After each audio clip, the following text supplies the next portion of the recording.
this microphone live? Yes, Marcus? you are all live, my friends. Just give me a second here. I'm about to set up YouTube. There is a bit of a delay on YouTube, but that's okay. That's okay. Who is your guardian angel? That's weird. Angela Medium. Let's skip that.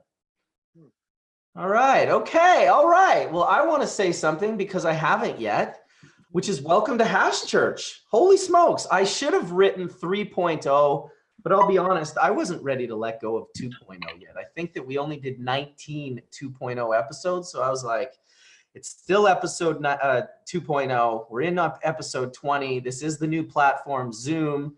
So I want to welcome all our OGs into the room. Hemp Guy, D420K, Johnny B, and Etienne are all here. Welcome, gentlemen. Welcome, welcome. Hello. Thanks. How's your morning going? My morning's going okay. It looks like they found us. So all of the people are in the room that we want them to be, which is great. So I'm going to just click the Hash Church link up here and share it.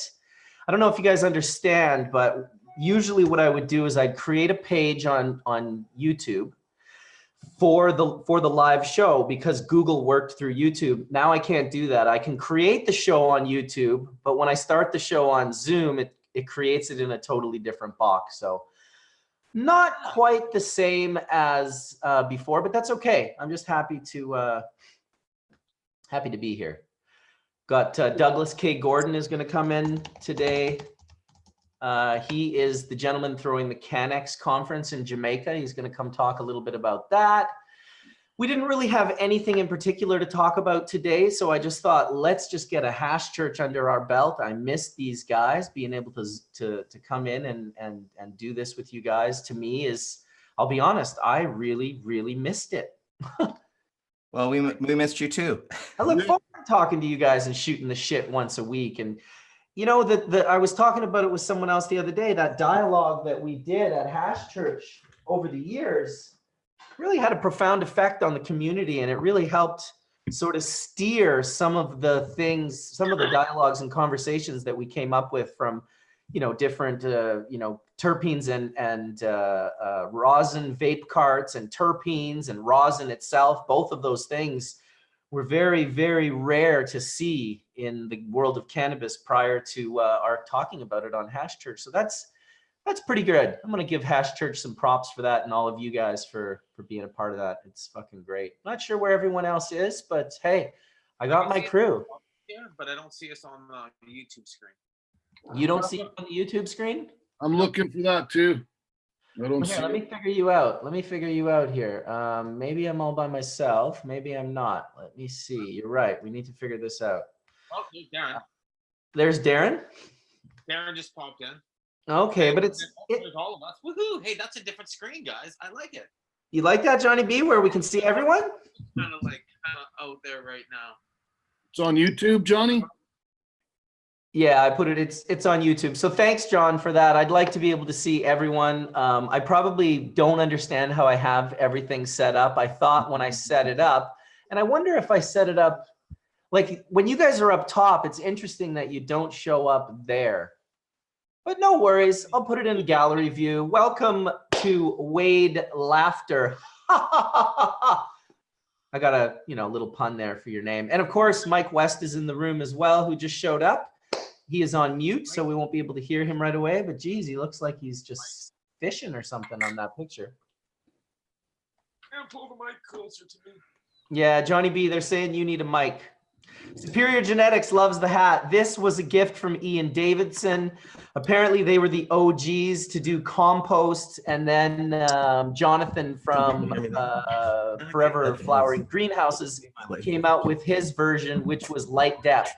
And I have both of them. So thank you to Ian Davidson for the uber nice kick down on the compost hat. It's funny how many people think it says Compton.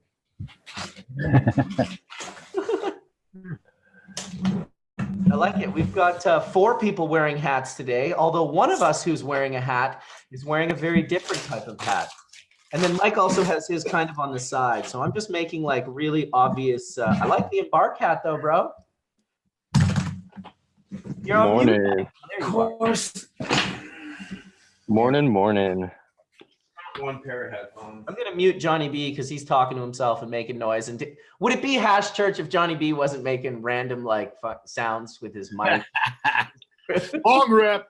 Bong rip. There we go. Let's start this day off right. I know I sent this out to everyone, so I'm hoping that there's not people having problems with it. We'll see. I invited some other folks, but you know what? I'm liking the core group here, guys. This is nice. I don't see it playing on YouTube. It says waiting for Bubbleman's World. Yeah, same. It's playing for me. I was able to watch it on YouTube before I hopped on. Yeah, I mean, if you want me to send you the chat so you can see it, I don't have a problem doing that. It should be right Up at the top left there, it says live on YouTube.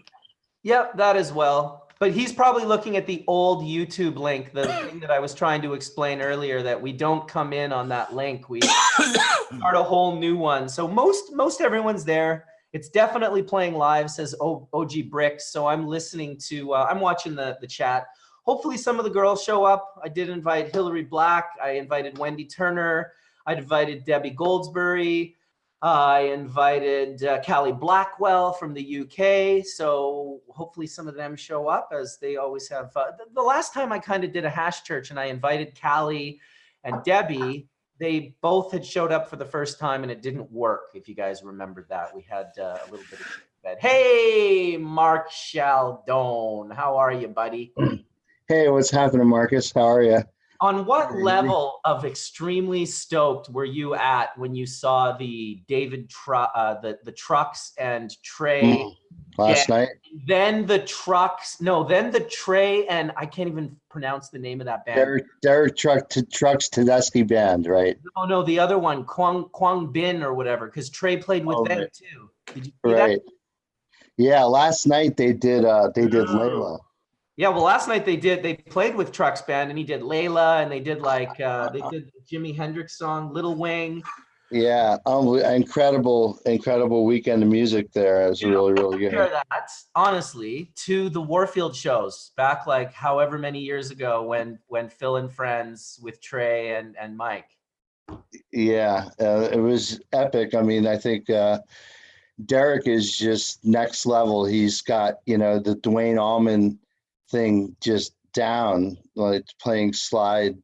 Dude, Just watching like, Trey watch Derek was like, oh. Yeah, and Susan Tedeschi brings it. I mean, she's like Bonnie Raitt. She sings from her soul. It's just, Totally. it's such good music. I was thinking of both you and Bishop when I saw that. I was like, you guys are happy. Yeah, they had a loss earlier in the year. O'Teal's brother, Kofi Burnbridge, used to play with them in the Tedeschi Trucks Band. He unfortunately passed away, but yeah, I've seen him with the Tedeschi Trucks Band. I've seen them all play together. Yeah, they crushed it last night. It was incredible. I was like, the one thing I was like, oh my God, we watched it on Couch Tour and we're like, man, we're only like about 4 hours away. We probably should have went to that. I mean, it was just really incredible. We've seen both those bands play independently, but to see them mixed up like that 2 nights in a row was on point. Much welcome to the young Padawan, Colytn Turner, in the room, in the house. Just got asked, actually, do you ever invite patients into Hash Church? And then, badoing, welcome, Colytn. I'm not sure if we can hear you. Let's try something. We're all patients, man. Yeah. No, and he's not muted. He might have to come in and restart a browser. This is all new to us, Colytn. So have patience with us, but we definitely want to get this working. Usually there's I'm not sure where you would go to find the preferences. I know that you can, it is on the bottom left. It's on the bottom left under mute. If you click over to the left there, it gives you your selection of your microphone. Yeah. You can select your camera as well. So what I had done earlier, Colytn, when I came in, is it had chosen my microphone as a. Can you hear me now? I can hear you now. Awesome. That was just like a commercial. Yeah. How you doing, buddy? I'm doing good. How about you? Dude, really good, man. Really good to have you here. And I saw that you and the fam went down to the Seattle Hemp Fest and stopped at some pretty cool little American. What were you guys at, like Mount Rushmore or something? Yeah, we went to Mount Rushmore. We drove through the Badlands. We had to drive from Illinois to Seattle, so we took 2 days to drive all the way there. Holy So we shit. were able to see, Mount Rushmore. We drove through the Badlands, but it was night, so we didn't really get to see it too much. Oh shit. But we also got to like go see the geysers, and we got to go see Old Faithful and saw it go off. Sick.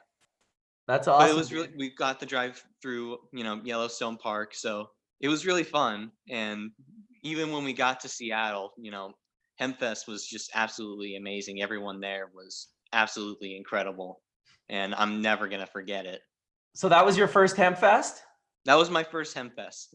So tell us what it was like to be Colytn Turner at the Hemp Fest. So you roll in with your Middle America family, super awesome crew, and what people are like, holy shit, I recognize that kid. Well, it was really great because I spoke every day during the Hempfest, so I was able to talk to patients and talk to everyone about my story and about other people's stories. And I was actually like on a panel, talking about why it's important for kids to be able to use cannabis and why it can help treat some of their ailments. And it pardon me, it was really important for me because a lot of people, even in legal states, are also still having trouble fighting the law. Just because you legalize doesn't really mean that the fight is over. That's just stepping into the ring. There's a lot of work left. Yeah, like just for example, in Illinois, they accidentally banned they banned smokables for anyone under the age of 21, which they accidentally banned RSO along with that because they classified that, or Fico oil, because they classified that as a smokable, so that way they can get around the milligram limit. And so now that is also not allowed for anyone under the age of 21. So That's unacceptable. Yeah, absolutely. So, I mean, I think it's absolutely unacceptable that the milligram limit is that low in the first place, that we have to go around to classifying things as smokables just to get around that. Hey, honestly, kudos to you, Colytn. I was, I'm a patient myself as a Gulf War veteran. I found it very hard to go out there and use my voice when I was in my early 20s. I got to give you mad props for being in your teens and going out there and representing like a madman. Your inner strength, your family support network, everything around you. I just have to give you major props for leading by example and being the strong individual that you are. You've risen above your own individual condition and are now using as a catalyst to help others. And that's a leader, sir. So I just want to say thank you very much. You took the words right out of my mouth, Etienne. You took the words right out of my mouth. I mean, when did we meet Colytn? When he was 14 or 15 years old, maybe? Yeah. You've come a long way, dude. And it's, I think personally, although I know we've all done a lot of work in the cannabis space, but I've said it before and I'll say it again, like I really feel the last leg of prohibition will be with children. They're the ones that are going to be kind of up and coming. You're no longer a child now. I saw you celebrated your 18th birthday recently, but you definitely came into this as a child, man. And you are still a young man. So it's super props. These are the people, you're the people that the next generation needs to hear from, not us old gray hairs. So way to take the torch and crush it. It was awesome to see you on the stage in Seattle. Thank you so much. I definitely think that the stigma, a lot of the stigma is definitely ending because before I started cannabis, the talk about marijuana was that it's bad and don't use it. Now people are actually having conversations with their kids about cannabis. and there are, you know, people who are actually educated in the subject. So people are getting the right information, and people are, you know, using it, making the right decisions around cannabis. And, you know, the kids that are, you know, around today have so much more information than the last generation. So just as time goes on, those kids are going to get smarter, and they're going to be more educated on cannabis, and eventually everyone's going to have knowledge of it.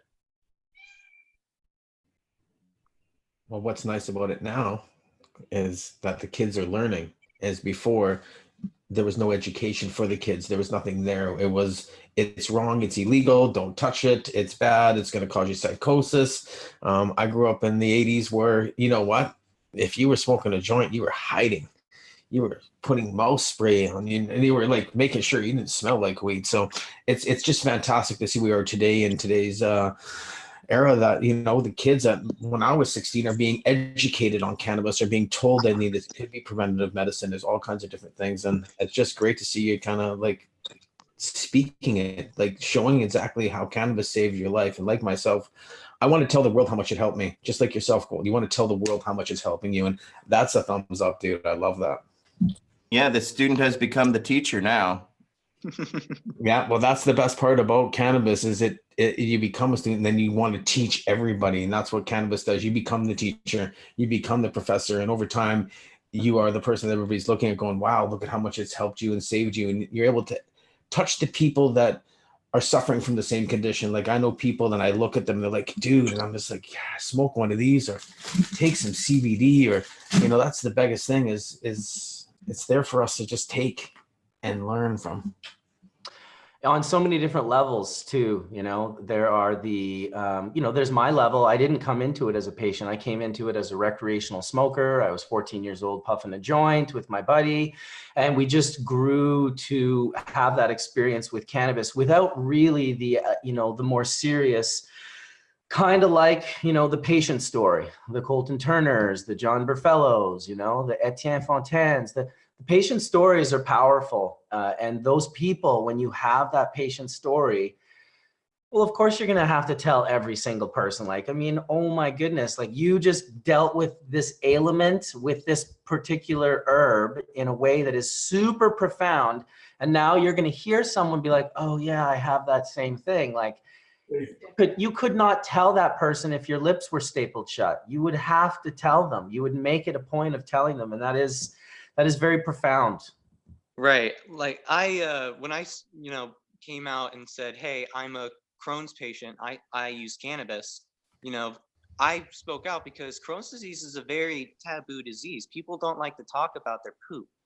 So, you know, it was really important for me to speak out because I felt like, you know, there was nobody else. Because when I first started cannabis, nobody was talking about cannabis and Crohn's disease. And then after, you know, I started to get more and more out there with my story, you know, Crohn's patients would like come out of the woodwork and go, oh, well, I've been smoking for 10 years and, you know, cannabis does great for me. Well, where were you? Why didn't you speak up? You know, well said, Colytn. Well said, because I'll tell you, when you came out with your patient story, it was a huge relief to me because now all the people with Crohn's that were coming to me, I was able to just direct over to you because you actually, you know, I don't have Crohn's. I didn't use cannabis for Crohn's. Sure, I've read stories and I've heard information from people, but you have a firsthand experience. You have something that goes beyond, you know, like, well, what about clinical trials? You know, what about, how do we know it works? What about clinical trials? You know, tell that to Colytn.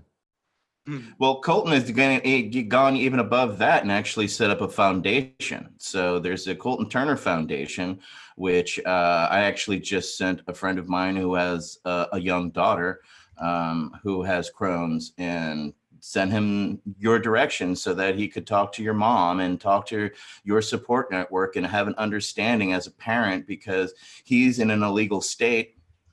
And he's trying to figure out if he now has to do what you did, Colytn, and move to a legal state with his, and be the parent and actually move his family there so he can take care of his daughter so that she can at least have a semblance of a normal life via cannabis. She hasn't even tried cannabis yet, but he's exhausted everything going the legal route that he needed access to information. Thankfully, Colytn, you and your parents have come up with your own foundation so you can, educate people further. So thanks again. Absolutely, because one of the biggest issues, in my opinion, we can talk about what kind of method is the best way to use cannabis, or what strain works better. But we're not going to know all of that without research, because really, I think that we just hit the tip of the iceberg when it comes to this plant. And I think that we need to really learn more about it, because I feel like we're going to over legislate it and make too many regulations over it to the point where we can't really use it to its full potential. So I think that, well, how can we regulate something that we don't know? And also, whenever I go to a doctor or a politician or a lawyer or anybody, the one thing that they always tell me to completely discredit my story is, oh, well, there's no research. So I got tired and I said, well, I'm going to fund my own research. So that way we can actually prove that cannabis does help and is a safe, natural alternative. Well, speaking of cannabis research, we look who just came into the room. We got Dr. Etienne Russo popped in with the Dragonfly Earth Medicine. Josh and Kelly just came in, so we should welcome them to the show. And Collin as well just popped in from Massachusetts, from Happy Valley. Welcome, everybody. How you guys doing? Hey, Pleasure. Nice to see you all. Hi, Well, Josh. Hi, Kelly. Hello. Hey, everybody. Nice to see you, Colytn. So beautiful seeing you here and talking about things that are just really important. We really appreciate you on our side. Totally. Great to see you.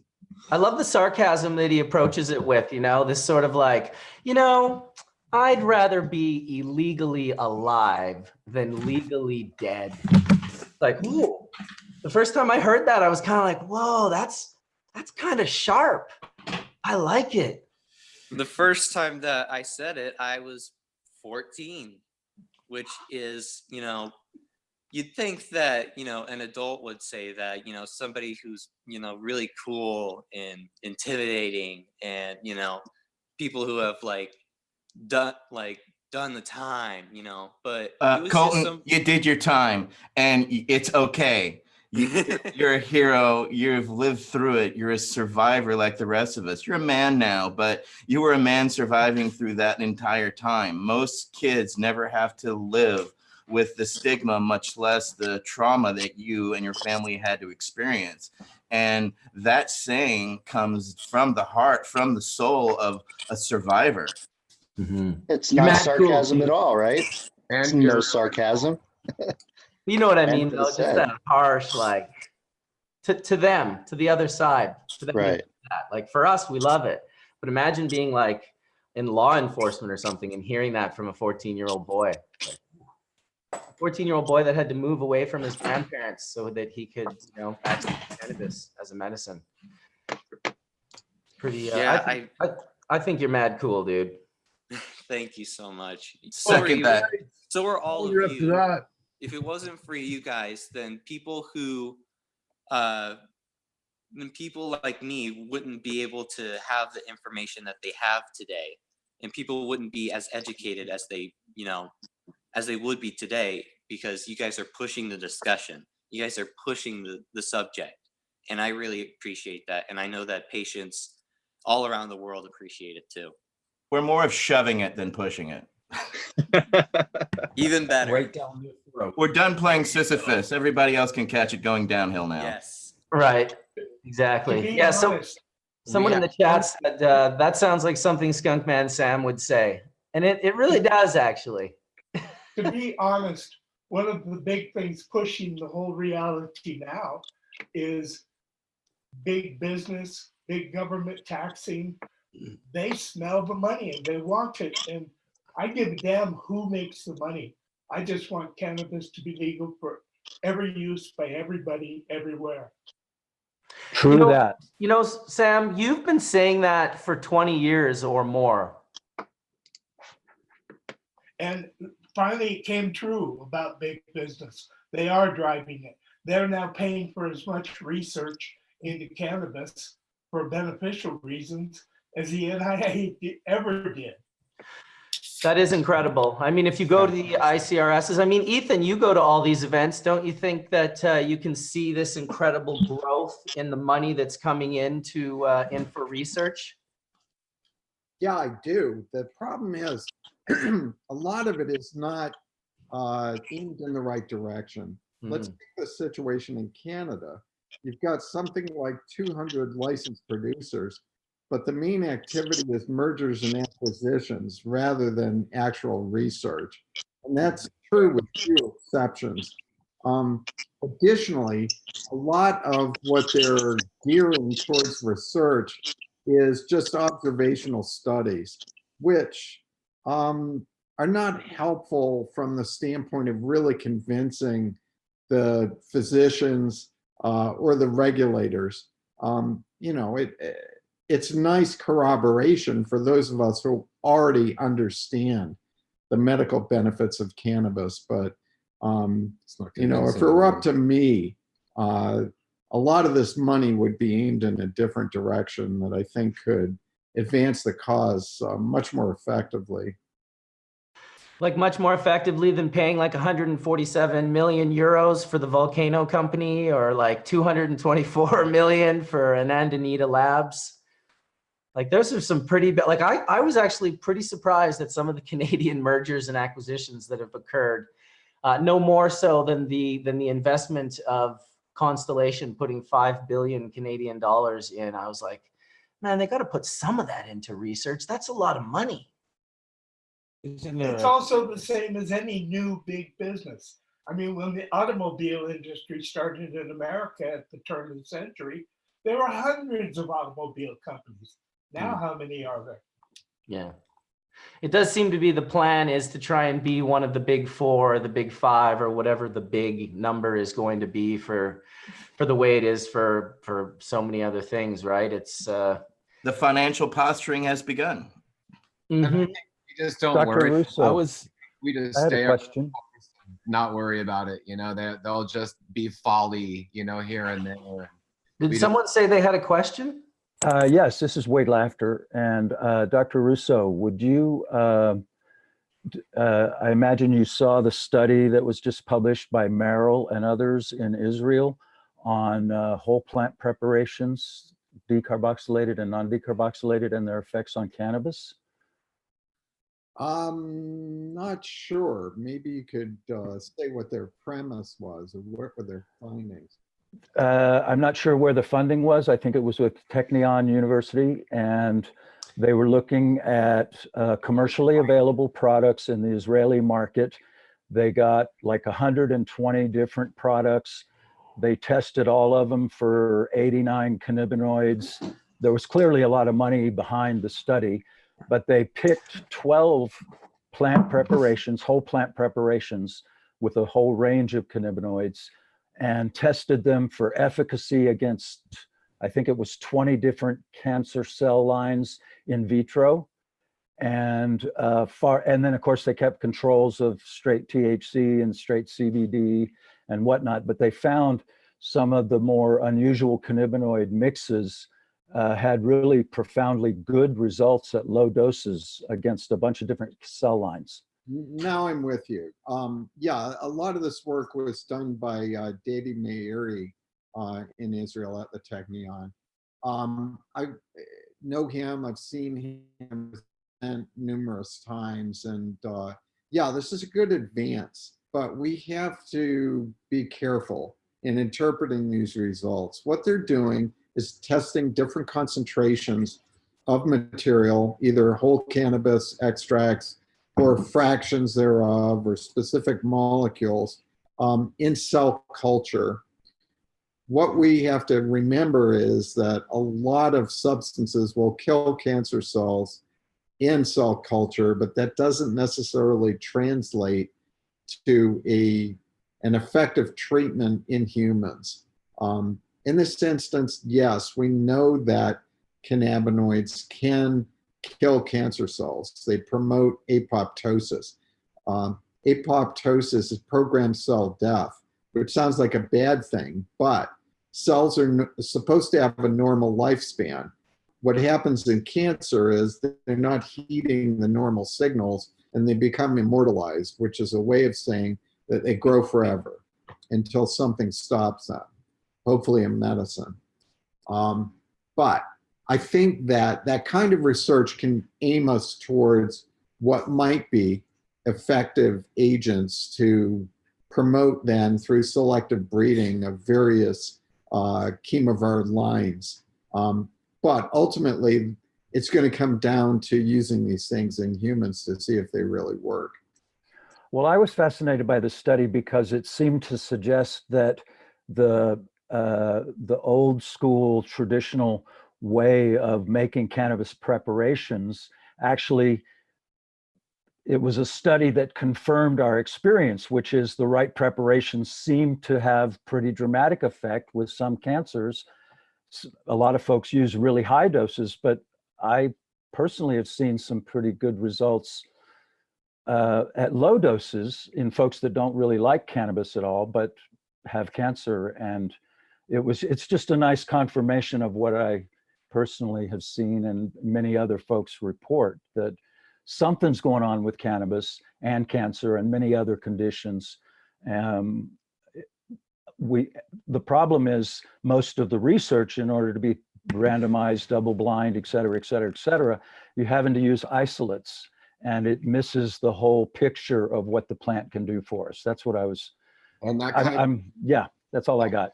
That kind of sounds, maybe Ethan, if you agree with this, like there's the isolating of cannabinoids and the isolating of medicine for pharmaceuticalizing something, and it has its limitations. And then, Petri dish and in vitro testing has its limitations. And really it seems to keep coming back to whole plant medicine. And the whole plant medicine is having that reaction with our neurological system being, it seems to continue to be confirmed. I say, regardless of what you choose, make it all available. Yeah. Because I don't want my choice to hinder your choice. And also, welcome, Nishi. You weren't in the picture earlier. Right now, I want to say you guys do look like an oil painting. And I think someone should take a screenshot and oil paint that picture right there at the DEM Pure camera, because that's pretty amazing. I'll second that motion. Am I wrong? So if anyone does, awesome.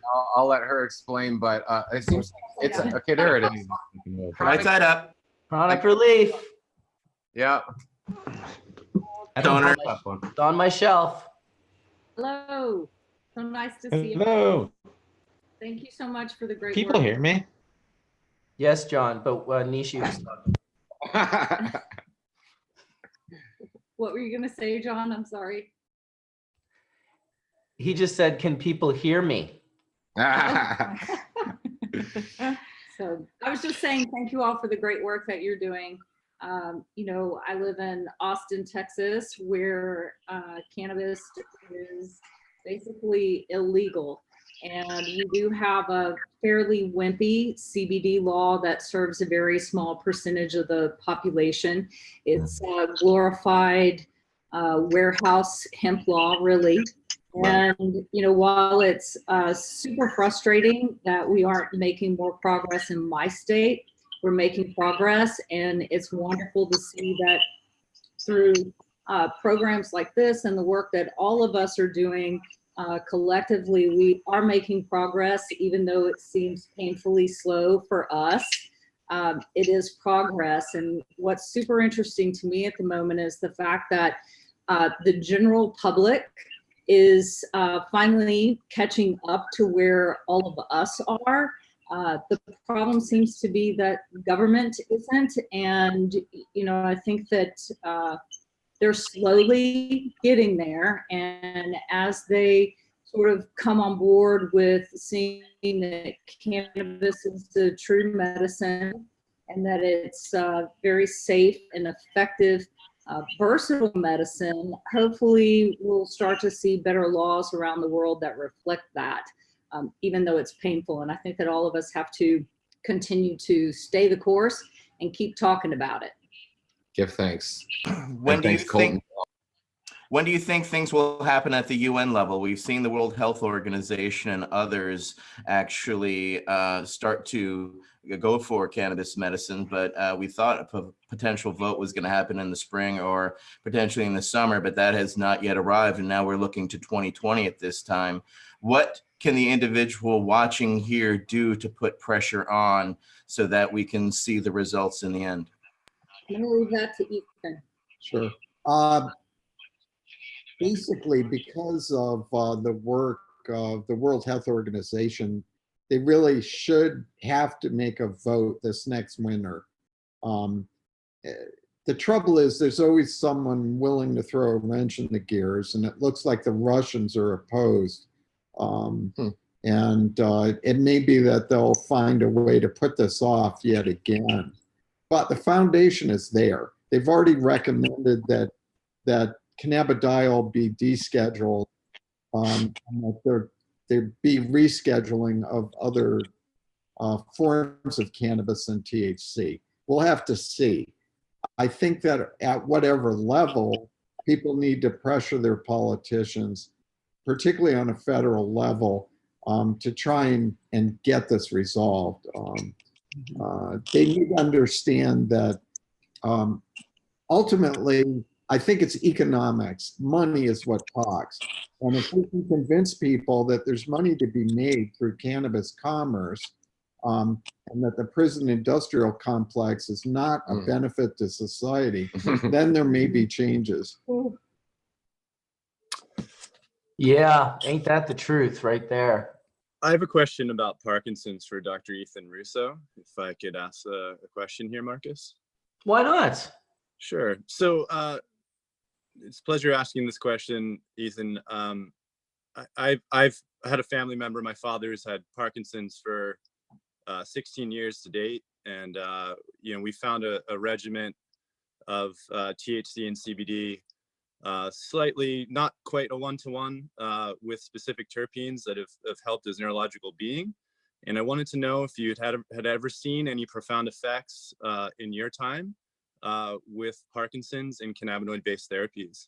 I know as our family, it's been extremely confusing, and it's something that has really been a guiding light for us. So I just wanted to simply ask the question and see what your thoughts were. Sure. Yeah, it's a good question, and it's a tough area. It's not like some of the other conditions where you rapidly can see a benefit. Various preparations have been tried in Parkinson's and with mixed results. My feeling is that most often a small amount of THC is going to be helpful with a larger amount of CBD. Actually, the best results that we know of to date have come in an entirely different form. In about 15 years ago, there was a very good survey study that came out of the Czech Republic by Venderova et al. What happened there was a fellow that was eating what appeared to be raw cannabis. I honestly don't know whether it was THC predominant or hemp that would be CBD predominant, but I think THC predominant. And over the course of a long period of time, he improved his symptoms. This fellow was on Czech TV, their equivalent of 60 Minutes. And apparently a lot of people started doing this. And so they had some 200 odd patients that had done this. And what the findings were that almost all aspects of Parkinson's would improve, but after a prolonged interval, that people were getting their best results after 3 months of using raw cannabis ingested rather than inhaled. So what that suggests to me is probably it was either a combination of THCA, possibly with CBDA, but again, something is happening very slowly here. So it's quite different to someone treating their pain acutely or treating their spasticity acutely. Unfortunately, there hasn't been any real follow-up on that, but like anything else, but particularly with Parkinson's, experimentation is going to be needed. And I would really wonder about cannabinoid acids. And again, combinations. CBGA and CBG as well. I've gone through hundreds of cultivars, literally, and what I found is after a while, for my father at least, the effects of those said cultivars or strains, if you will, start to taper off, and I have to start looking again. And we keep trying, and we keep trying. And it's been a vicious cycle, but to your point, we have noticed that in acid form, THCA is more profound for him than if we decarboxylate it. So just the way he works, his body responds better to that for some reason. So really interesting and really solidifies a lot of things we've been doing. So thank you very much for sharing that. You So, bet. Ethan, what would you suggest that they do from a dietary or microbiome and endocannabinoid tone building supplementation program for Yeah, that? well, that's a good question. I mean, my feeling is that so many of the disorders we're seeing in modern society are related to inflammatory and autoimmune processes. We know that in the 21st century, these things are really common, whereas in the 19th century, they were exceptionally rare. And the difference is our diets. I'm a big proponent now of prebiotics and probiotics, getting that gut balance in. My feeling is that the gut microbiome is the master regulator of the endocannabinoid system. So you can treat things that way and supplement with cannabinoids subsequently. And I think between the two that we've got possible effective treatments for a lot of man's ills. And I'm thinking medicinal mushrooms fit in there too, as well, with their neurological aid with lion's mane and the other nootropic regenerative cell. That was cool. You just said nootropics at the exact same time I did, but I was muted. It was awesome to hear your voice come out of my, that was a trip. Yeah, cosmic. I like it. I like it. Yeah. It's again, there's a lot of toxins in this world, you know, nowadays, and, you know, they're finding 10,000 plastic particles in 1 liter of snow in the Arctic right now. And, you know, there's just a lot of overload in our bodies. So, you know, even things like activated charcoal, you know, is not a cannabis thing, but it's a way of detoxing our system and helping our microbiome.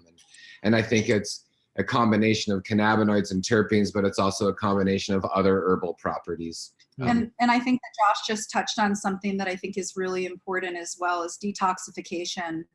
And I think that, you know, we're always talking about what kind of things that we can add to our body to help boost our immune system. And I think also it's important to start looking at how we can detoxify, you know, our cells, our intestinal system, so that these other treatments that come after that work better. Cleanse our. For sure. I just wanted to add that with Parkinson's, also the medication you take, I forget what it's called, L-Dopa or whatever, it causes severe nausea in some patients. And that is a real problem, and cannabis can help with severe nausea. Yeah, that's so true. Yeah, you know, so for my father, he was a 101st Airborne, 1st of the 506. So he was directly involved in Vietnam and out on recon by himself with 2 other gentlemen that was a sharpshooter, and the other guy was dismantling bombs. So they would just get rained on with DEET, literally. He would tell them stories of just walking through the jungle and all of a sudden be like, boom, and just get nailed with just this toxic stuff. And, you know, it's insane to me that it took so long for his body to basically was fending all this stuff off for so long, and then it just overcame his neurological being in itself, and really took our family for a storm. And it was very confusing. No one wanted to admit that he had it. No doctors wanted to sign him off as that, and we were just left confused. So it's very interesting that Here's a we question. have. Are you taking, Yeah, go ahead. I was asking if, is he taking any amino acids by any chance along with his cannabis? He is. He's doing Like a raw diet. tyrosine or tryptophan? He does a Pardon raw me? diet as well. Okay.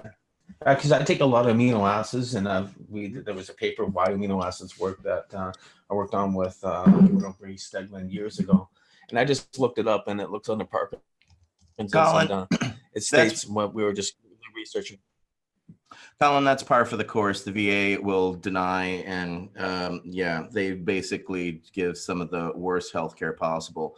That's why I have my own healthcare, because they told me the blisters on my feet for 9 years were all in my head and all kinds of other problems. And it wasn't until 5 years down the line that a brave doctor actually told me that they were told to lie to us. Correct. And then 2 years later, I got a 9-page breakdown of everything I was actually exposed to due to overrunning positions and having all these bunkers blown up around us. So it's actually modus operandi for the VA to deny, et cetera. That's why it is diligent upon you and your family to throw it back in their face and be as blunt, honest, and capture as much as your anger to them as possible, and vitriol.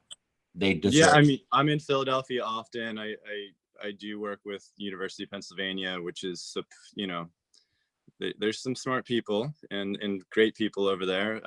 However, it is still confusing. So it's nice to hear a lot of this stuff from y'all. So it really helps better understand. Make copies of everything. They're going to lose your paperwork. Make sure you have your own copies. I've had my paperwork lost from DAV, American Legion, VFW. It took me 4 to 5 different filings just to get my Gulf War syndrome stuff. Wow. So denial is always the thing. So it's, again, upon you and your family to be as educated and throw it back in their face as possible, because majority of these doctors, remember, 80% of physicians go through the VA system because it's immediate residency. So you get the good, the bad, and the ugly. And I've had more than my share of ugly, but there's some good ones out there. Don't get me wrong. It's just, I choose to use regular physicians in the regular world, which is why I have a business and insurance, and I cover my insurance as well as, you know, most of my employees as well, because healthcare in America still sucks, and it should be a right, but we still have to take care of our own. No doubt. No doubt. Absolutely. Which is kind of empowering, you know, but it's not. But, you know, it's quite confusing. You kind of like, oh, well, I can't rely on a system. Sometimes I find here in Canada, you know, people rely on the system so much that they turn off their self-reliance button, you know, and they're like, oh, I don't have to think about it, I'll just go to the doctor, you know. So I mean, I'm not saying that, you know, definitely medical care is the way to go, but also just continue learning like we're doing here is really where we're going to advance. No doubt, man. Oh yeah, I know that. Did you have a question? What is your dad's intake method? His delivery for cannabis, is that what you're asking? So I make pills. Well, now he buys them, but we started where I would make pills for him, and also tinctures. So that's really the delivery method of his preferred delivery method. So we would do that 3 times a day, 2 to 3 times a day. That's where we started out, and now we're just down to once a day. And that's it. That was the way that we found was the best way for him to intake and ingest cannabis for him. So that's what we chose to do. Thank you. How well controlled are his symptoms? So they were wildly out of control, you know, at one point, and now they are controlled, and he's actually going on a trip to Europe, and he's feeling like he's going to go to Amsterdam, he's going to Spain, so he's, you know, he's working out 3 times a week, which is great. I'm really on him about what he should be doing to be proactive, and it's a thing where it's tough, because you want to have all this energy, and you want him to have all this excitement that I share and have, and all this belief. and he doesn't have it because it's the disease. It's causing him to feel all these things, from depression all the way to lack of motivation, and all these things that you have to remind him, like, hey, you're here. We have I'm here with you. You want to be here with us, right? I want to be here with you. And those are the things that allow him to overcome those hard tasks, so to speak. So he's 3 times a week he gets out, and he walks every day, which is great. So obviously some days are better than others. It's just the way that it's built. The disease is really its own. It has its own mind. It's really fascinating how when you think you got it, you're like, yeah, I got this. It totally changes and morphs and does its thing on you, and it really it's absolutely mind-bending. I mean, it's really fascinating, but it makes me work harder. It's why I'm in Mass and why I'm around all these universities and minds that I can collaborate with, to try to help better understand not only what I'm going through, but what they're trying to do with cannabinoid research, so we can all together find a more profound understanding to make a more informative choice. So that's something I struggle with all the time. But yeah, the delivery method has been tinctures, and I think it's really and pills, and those are the 2 right now that we found have been really helpful. That's really fabulous. We make a medicinal mushroom hemp oil combination oil, and it's something that's not really very common, and it's something we've used for a long time. And I would really love to send some to you if you're interested. He can give it a try. Absolutely. It has the lion's mane and the red belted conch and chaga and a lot of the other medicinal mushrooms, and we just feel very inspired with the mushroom realm, as much as the cannabis, and to bring them together. I think, sometimes it's just the fusion and you don't know what it is. But anyway, yeah, we'd just be willing to that thought. What are the active ingredients in those mushrooms? I'm just curious. It's obviously not psilocybin, is it? No. So we would love for it to be psilocybin, but we're waiting on that. Yeah. So we are really actively looking for, being able to define exactly what's in it. But so, it's the polysaccharides and the beta gluten. So it's a water soluble extract from the mushroom? Oil. It's an oil extract. Oil. Okay, Yeah, oil. They steam, the mushrooms are steam extracted, and then it goes into a lipid extraction. There. Cool. And we also use a combination of fungi. We use live polypores from the tree, as well as dual extracted chagas and different things for the bioavailability. Also, Well, in the name of science, guys, let's do a little analytical chemistry and figure out what are the molecules in there. They're aromatic molecules. The ones from lion's mane are known as hericenones and aranacines, diterpene compounds, and they spur production of NGF in nerve cells. This is what I'm doing right now, thus helping to maintain cholinergic system and forebrain function.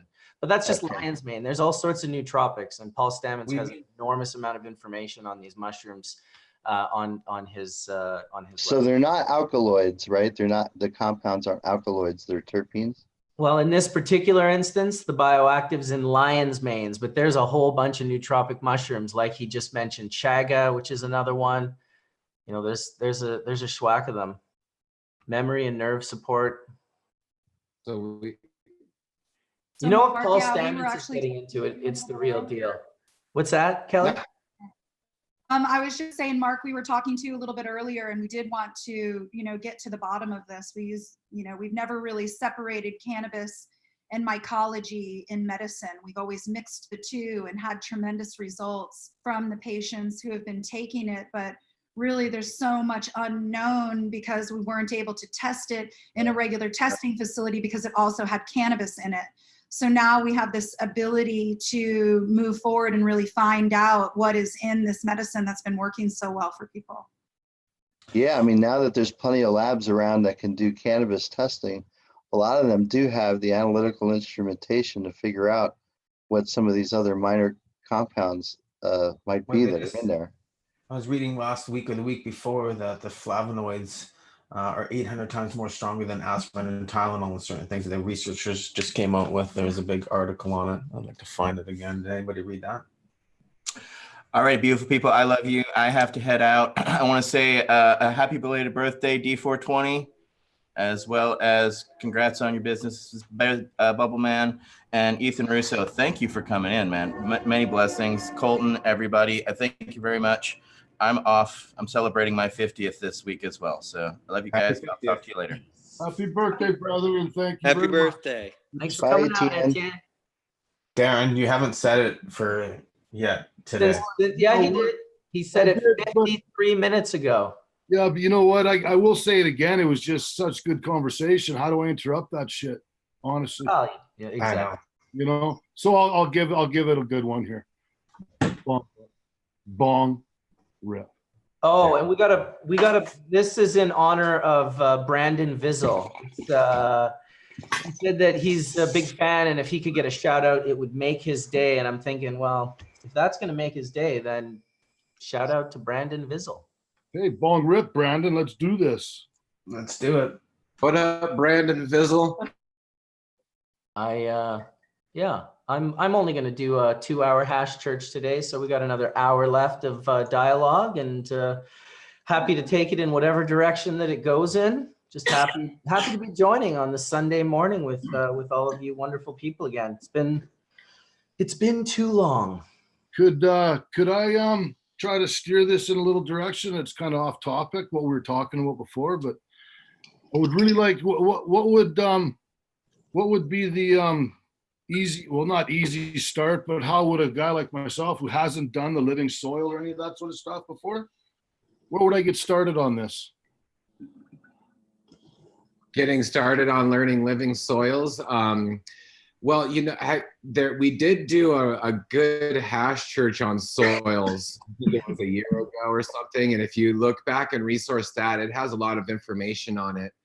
And there are people that analyze soils, like Leighton Morrison and Scott Granola online, and there are people that do help people with living soil systems. You can look them up. But we also work with people. You can hit us up. I think we might be seeing you soon. I wouldn't say that there's like a book out there that says something on living soils and this is exactly how to do it. I think it's more linking up with farms that are doing the work and doing testing along with their soils. Jeff Lowenfall's books are worth checking out, though. His teaming books. Jeff Lowenfeld has teaming with microbes and teaming with fungi and teaming with nutrients. Right. And all of those are incredible scientific tools. Another one, a new one by Michael Phillips is really great on soil. Even I found it a little technical, but if you understand it, it's very detailed. It's not specific to cannabis, but it'll give you all the background information that you need. And I think if we start transitioning the mind work and what we've been already taught by Big Ag, is that, it's the soil that's feeding the plants rather than the nutrients that you're giving it. So everything that you're putting into your soil, you have to wonder, how is it affecting your soil? What is your soil eating? And then all of the exudates from the microbiology within the soil then transfer over to the feeding of the plant. So just transferring your mind over to let the soil feed the plant and you're feeding the soil. That's a super helpful way to look at it. And what kind of things in nature, like soil, what kind of things in nature are digesting soil very rapidly? And that's, carbon that's already happening. So if we're just transitioning our mind, it's almost like once you start getting into the microbiology, then the microbiology takes over the education in your mind, and then you're actually being educated by the microbiology itself. Did Josh seriously just come into the room? I know. Hey, Josh. Were your ears burning, dude? Were you talking about me? I'm trying to get my headphones to work, but I'm having difficulties. It's all good. I think this platform, it works really good even without headphones. But seriously, Darren was just like, okay, I got a question. I want to steer this in a different direction. how do I learn about living soils? And then literally they started talking and I was just kind of looking around, but then I looked down and I'm like, what the heck? When did he come into the room? That was trippy. Welcome. I'm all yours too, because I kind of want to start doing the same thing. So we're talking about living soil. I think also, you know, living soils is a term that describes an action, and the action of a living soil is decomposing. And when soil is decomposing, it's advancing the microbiology and it's advancing the nutrients that's going in the roots.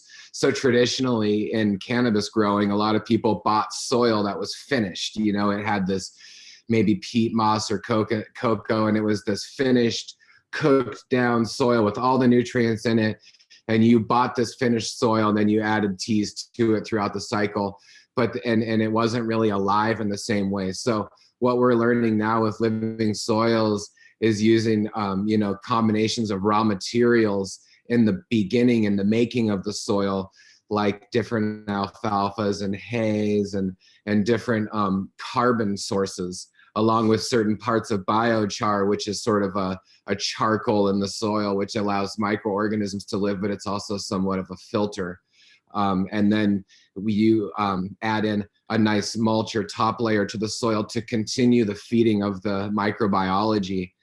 And then you can use, you know, fermented plant teas really, really easy from there every once in a while, every couple weeks or whatever it is, to add to your soil. So adding making a really rich soil is the ticket. And I think that it's a lot like, you know, when you invite friends over to dinner, you usually write them and say, hey, what are your dietary restrictions? What is it that my friends like to eat? It's really the same. What kind of fungi do you want in your soil? And then you ask the question, oh, well, what does that fungi want to eat? So if you're going to be inviting in all these different beneficial microbiology, they have to be eating, and in order to colonize, they have to be eating. So you're really focused on what I like to eat in order to stick around and colonize. Which will bring more terpenes and more cannabinoids. Well, the one thing that I sure noticed about the stuff that was grown in living soil was the taste and the buzz, the smell, like the stuff that, like I was sitting in my room the other day doing my measurements on this and that. I don't do the proper measurements as they say on the label. I do my own measurements as I feel that the plants can take with my nutrient levels and that sort of stuff. So I do my own little tweaking, and that is like, basically we can teach a monkey to do that and he can run the show no problem if that's what we're doing. And you know, it's really nice dope and everything like that, but then there's that living soil where I tasted it and was just, what the hell is that? That is unbelievable. And like, you can almost taste the earth that it's grown in as well, and then the concentrates from it too, mind-blowing, earth moving, life-changing type situation. And then I'm like, well, you know, I'm a pretty good grower, I guess, with doing measurements and pH and water and stuff. Good for me. But if I could take those strains the cultivars that I have and make them better and how they are right now, and they could be better because of that living soil mix, I need to learn it. I need to. One thing I wanted to bring up, I get a lot of indoor growers talking to me and asking questions on how to do, you know, living soil beds indoors. And we've kind of all seen the model on Instagram where it's, you know, fabric pots, you know, 12 inches deep, you know, these beds. And as I've just been learning and able to talk with different folks and experience growing outdoors and in a greenhouse that is connected to the soil, you know, because I used to do this method for about 10 years, and learning with Leighton is we've realized that if you're not connected to the earth, you have problems. Number one, you know, there's electrical issues. You're not physically grounded to the earth, but also, you know, a lot of people miss the mulch layer. And Josh and Kelly, you know, the way they do it, they do lots of these layers, and the mulch is kind of like a moisture cap, if you will. And it holds all the moisture in it and regulates the moisture. And then the other thing we're really getting into is, you know, instead of just having this 12-inch layer of what we're calling the organic horizon, you know, that people are making up the peat mixture a third peat, a third aeration, a third compost. That's really an organic horizon in a natural earth setting. And we're missing the A horizon, the alluvial layer that is made up of sand, silt, and clay. And the importance of that is it's doing the same thing. It's balancing the moisture throughout. So when you water, you don't get all this runoff. You get this balance of, moisture in the bed. And that's where we're seeing like really long-term success in an indoor platform, because then once you establish the right biology, via a good compost tea, those microbes will actually start harvesting the nutrients from that alluvial layer, the sand, silt, and clay, and you won't need to be top dressing after a period, and I just wanted to kind of throw that into this discussion. I don't know, if you Josh and Kelly, if you've experienced or done any of that work with when you consult with indoor grows, but just something we're seeing. I'm saying alluvial for one, that's a fun word. But yeah, I mean, having those are essentially trace minerals too, and when it comes into sand and it comes into clay layers and volcanic, ash layers and stuff like that. And I think that is really smart. I think that there's been like that was also another teaching was having the soil drain out really fast, and then aerate it, which is kind of almost like flood and drain a little bit more. So I think you're totally right. And it's being able to contain the moisture keeps the life alive. Otherwise the microbiology has to sort of die out and then regrow. And then I think you get more supple trichomes in the end. And I think that's what you're seeing, Darren and Mike, and the extract artists that are taking the extraction from that, healthy sphere. And also I think that, you were saying that you're getting a better flavor and taste when you put a plant in its natural environment, because plant's natural environment is soil, then you're going to bring out the ultimate potential of that particular strain. And what we've seen is that we've been able to take really old strains that have been played out, for lack of better term, and be able to put them in our deep, rich soil beds for a whole season and totally regenerate that plant.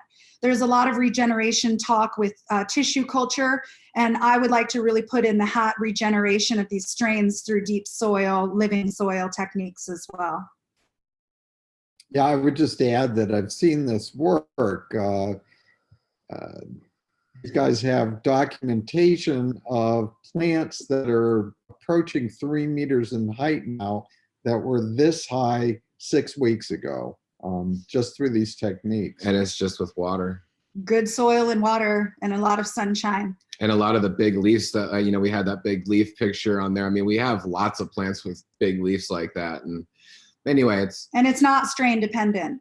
So, I really want to encourage people that have a played out strain that they've really loved and they've held on to for a whole long time, give it to somebody else or start doing living soil techniques on their own to rejuvenate this strain.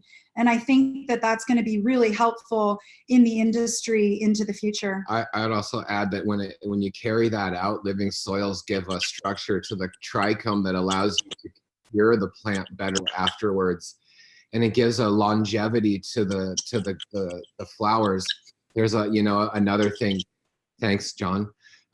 We have this thing where you have to sell your flowers within 2 weeks of harvesting it. A lot of times, a lot of people, there's a lot of people up here in British Columbia and stuff. They'll be like 2 weeks later, it's on the market. But you lose out on curing your cannabinoids. And we were talking about this the other night, and just CBN or something, a newer cannabinoid that can happen after time, 1 year and 2 years. So I think that living soils also allows you to have better medicine and you can cure it longer, which allows you to do different things with your medicine. And hopefully people like Colytn or other, patients can get different kinds of cures out of it. What I love about living soil is you have the opportunity to control what things you are actually in your soil. And by finding the inputs that you need on your property, it's the biology that works on your property. And you by concentrating and enhancing it in your soil, you start, one, not only increasing the quality of the material you're producing, but you decrease your costs. You're not having to go buy things. And meantime, every time you go and buy something, you're trusting that what the bag or box or whatever that packaging is actually what is in there. What it says is actually what's in the bag, and nothing else is in that bag. All of that's a trust that, I don't know, especially if you're making something, if you're growing your own or doing commercial production, if you want the highest quality, you need to know what's in the soil, because it's a bioaccumulator. It'll pull out whatever it needs and wants in the soil. I love the idea of live soil and water. It just really, it's what nature does. And what's true is most soils are not live anymore. They've been killed off with too many different things, everything from glyphosate to, yeah. It just seems really important to recognize that, especially for anyone that's going to work with cannabis, by reducing your costs and increasing your quality, regenerative practices and living soil is the way to go. You're going to get the best medicine at the best result. And meantime, it's a form of environmental stewardship, because the soil is the foundation of everything that goes on. When we are killing off our soils all over the world, we're killing off our opportunity to survive in the whole climate thing that's going on, which is a whole conversation I don't even want to start, but we all know what's happening there. And yes, regenerative agriculture practices is a way of healing your own little garden, and then maybe your community, and maybe someday our world. Mm-hmm. No, of course, it's amazing. It's, when Canadians accidentally discovered that hemp removes radioactive nucleotides out of the soil, when Joe Strobel, a tobacco farmer, got the first hemp license in Canada and grew a crop. And then, of course, because he's a tobacco farmer, he's actively spraying radium-226 on his field. And so they have to monitor the radioactivity levels of the soil, and the soil was too low after hemp, and they were just like, what the heck? And tested the hemp, and we're kind of like, oh, geez, this has actually been pulled into this plant over here. That's how the Chernobyl hemp growing project got started. But I like the way Wade put that. It's a good thing. You see, someone was telling me yesterday in Kentucky, oh, all these tobacco plots want to grow cannabis now, and I'm like, well, they're going to be growing like many seasons of just remediative crops, because the soils in those tobacco regions are so beyond contaminated with like really like, forget about avid and myclobutanol, like these guys are taking it to a whole other level where you have to wear full hazmat suits to spray that shit on the plants. It's frightening. Marcus, do they take that material and combust it or incinerate it, or do they put it back into the soil and remediate it through time? No, definitely. Back in the day, originally there was two methods. There was the archaic burning and glassifying of the ash, and then there was the Russian electron scientist who was using electron clusters to manipulate and basically take apart radioactive molecules. They re-extract it. It's valuable. Oh. I would think that would have to be neutron, right? If you're doing radiochemistry, you're dealing with neutrons. You're not dealing necessarily with electrons. I'm not a radiochemist. Yeah, the hemp that they grew in Chernobyl, they just made it in a hempcrete just to encase it. But they did save some of it and look at doing. I'm sure a fair amount of it found its way into Eastern Europe. That was CBD our company that did that. production. I don't know if you knew that, but that was our company did that.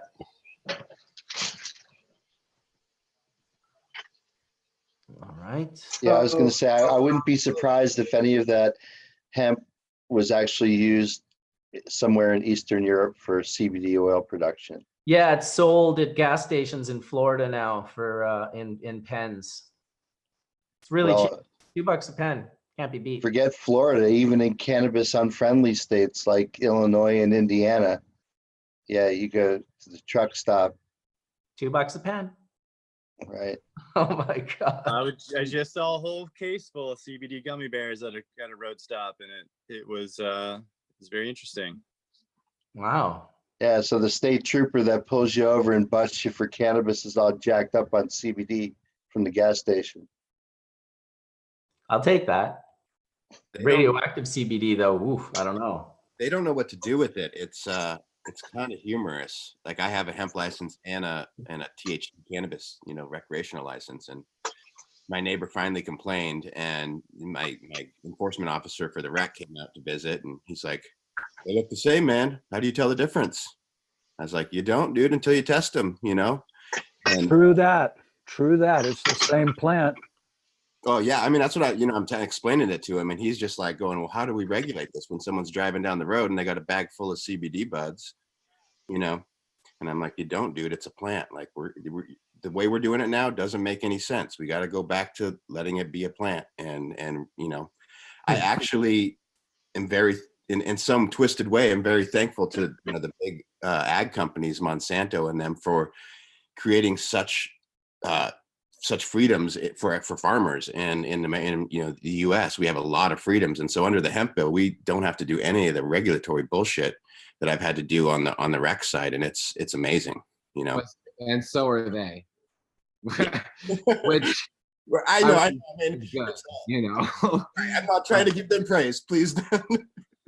Hey, it's worth noting that, Wade, when you created the Harlequin, that you were grounding your pots at the time. Is that correct, with copper wire into the ground?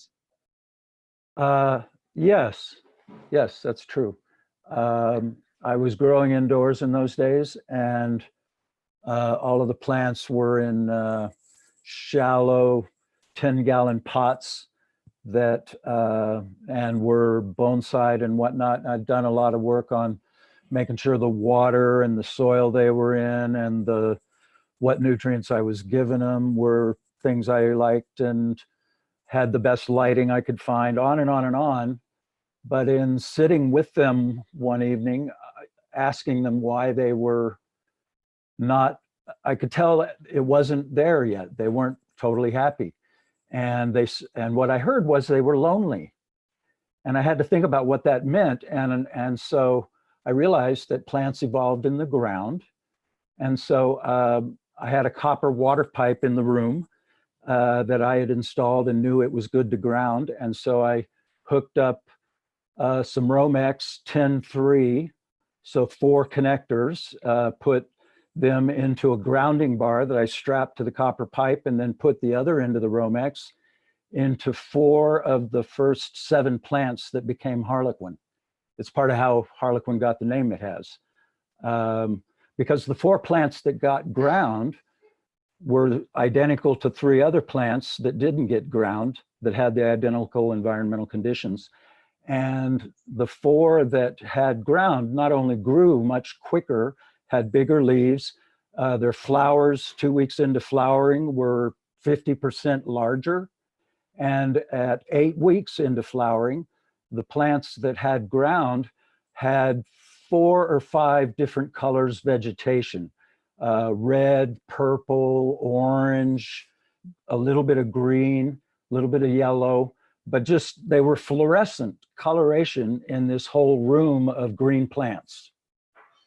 And I realized that, plants need ground. So after that, I got busy running a bunch of wires that were not connected to any form of electricity other than the 6 to 7 cycles a second that the earth actually produces, that we call ground. And now working outdoors where I can put plants in the ground, you don't have to do wires, you don't have to do anything. And I really think it's a huge part of the living soil thing. When everything else is right in your indoor room, if you haven't provided them a connection to the earth, give them earth, do it a few at a time just to check out to see how it works. I think you'll be amazed at the difference in the results you see. The plants love being in connection with the mother, if you will.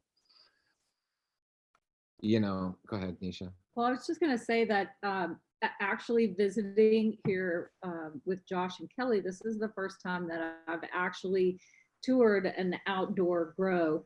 And I have to tell you that what they're doing is so phenomenal. And when Ethan and I drove up, it was immediately obvious that this place is so alive and producing extraordinary medicine. And I think it makes a tremendous difference, not only for all of us, but most especially for those who are trying to restore their bodies with cannabis. And, you know, I would say for anybody that is out there thinking about growing cannabis, please look at what Josh and Kelly and all the other regenerative farmers are doing, because, you know, the soil, I would argue, is really our greatest resource. Some people would argue the point that water is, but I think that the soil is far more important, because if you don't have living soil, you can't use your water properly. And then you can lose nutrients that go into the rivers, and they can contaminate waterways. Yeah. And you work with you know, land trusts and different things in the world, and so that's something you're really interested in, right? Yeah, I spent 10 years working in the land trust community in Texas, and you know, without well-managed soil, even no matter what we're talking about, whether it's growing medicine or food or just open pasture, the land should have the capacity to capture and clean our water supply, not just for cannabis users and growers, but for everyone. And so having healthy soil is really kind of a gift to the world that we can all participate in. And I think that it's interesting too, if you really look at what the main number one job of nature, it's making soil. That's nature's number one job. Yeah, and without healthy soil, we don't have clean water to drink. Mm-hmm. And then without the healthy soil, we don't have the healthy microbiology that comes from the soil to help boost our own microbiome. Yep. I would just add a last minute statement to that, which is hemp farming is a really big deal right now. And it's alarming to me, and it looks to me like an environmental disaster is happening with all of the plastic mulch. Please stop using plastic mulch. It's not okay. It's not biodegradable. And I don't know of a 100% plant-based plastic. And even if there was 100% plant-based plastic, I still wouldn't use it, because hay and cover cropping is essential to a regenerative hemp farm. If you have the ability to grow a cover crop over the winter that's chest high, and then you till in that whole thing along with another batch of cover crop, and then mound that up, you're having all this microbiology being created with the cover crop, and then you layer in huge amounts of hay. And don't tell me it's too much work, because it's what you have to do. So maybe don't do 20 acres, do 5 and do it right, and go get your Uncle Ted and all the other guys to go do 5 acres too, and just do it right. So then you're building your soil over the course of the year, and you're creating so I said aphids because they're around, and you can't control aphids very well. And people are realizing that everywhere right now. But pollinators can take care of them very well. And Parasitic wasps and different things. So creating habitat within your farm is essential. And living soil, regenerative hemp farms, plastic mulch, environmental disaster. You heard it here for the first time on Hash Church. Just do it right. The title of the forthcoming book on living soil from Dragonfly Earth Medicine. We're not impressed with all your acreage. We're impressed with the quality of what you come out with. Yay. And I think amen to that, because honestly, I'm constantly having conversations with people all over the world. And they're like, yeah, we're looking at 10,000 acres in Manitoba. We're doing 7,700 hectares in Colombia. And I'm like, I'm like, do you understand how much biomass can be grown on an acre, like with cannabis? You know, like if you shit the bed a couple thousand pounds, but if you do pretty good, you're going to probably get 4,000 pounds off an acre. I mean, 7,000 hectares. I did the math for this guy without even multiplying his field by 4, because he's easily going to get 4 crops in a yield in a year in Colombia. But just with 1 year on this guy's 7,700 hectares, it ended up being like 60 million pounds of biomass. And if he was able to extract 100,000 pounds of that biomass a day, which, let's be honest, very few are anywhere near that, it was going to take him 9.7 years to extract his first crop if he only grew 1 crop. So I you know, like I thought in Switzerland in 2000, 2001, everyone got greedy. They started planting big acreages and all the herb rotted in barns. There's nowhere to, they didn't understand the SOPs of cutting that much cannabis down and curing it and you know, having a space to properly dry it in and knowing Getting it off the field. What's Just getting that? it off the field. Just getting it off the field, man. Yep. So, I saw that in Kentucky in 2009 and 10, where I went out to a massive, I mean, 600 acres. And for 2009 and 10 in the United States, that was a lot. And I, you know, they were just like, how do we get this off the field? And, you know, I had to design this crazy system for them. And it was really interesting. And now fast forward today, I'm a part of a small farmers network in New York State, and it's all organic, and we're foraging and finding everything on the land to feed to the crops, and it's just a completely different way of doing things, and it's sustainable. It's a much nicer way to be in touch. Are you with your shucking and plants bucking right on the field? Like Yeah. you're out in the field shucking and bucking? Yeah. Yep. You know, now Yeah, we have mother buckers that's what and the all these Amish tools. are doing here in Pennsylvania. It's very manual. I can't wait to see it happen in just a few weeks here. All the Amish farms around us are growing hemp, and it's great if you ask me. I don't know. I mean, you were mentioning the use of plastic mulch. I know the Amish don't use any mulch at all. They do cover crops, and they do certainly rotate their fields, but I don't think there's use of plastic mulch at all. And I believe it's all certified as organic too. So I can't wait to watch the Amish do their hemp harvest this the fall. Amish are definitely the exception. I think he's talking about like everyone else. Yeah. Yeah, I mean, you got to remember, they call them strawberries, but nobody grows them on straw. They all grow them underneath black mulch, plastic mulch. And they taste like wood. Well, it depends. I mean, you can get good strawberries grown that way, but in general, I lean towards your direction. One of the hallmarks of the Amish is that they do peacefully coexist in today's agriculture production and do have a significant agricultural output, at least in this area of Pennsylvania and certainly in other areas of the country. So be that as it may, yeah, they're different and they have different farming methods. They're here and they're producing. And I think they're going to have a profound impact on the hemp supply, at least this season, that we hadn't seen in previous seasons. Well, to your point, they're very advanced in farming. I grew up around Amish, and I've learned quite a lot as a young guy working on Amish farms, being around it. And they're very intuitive, and they have a much different head on their shoulders in terms of how to accomplish something in terms of task orientations. It's very interesting.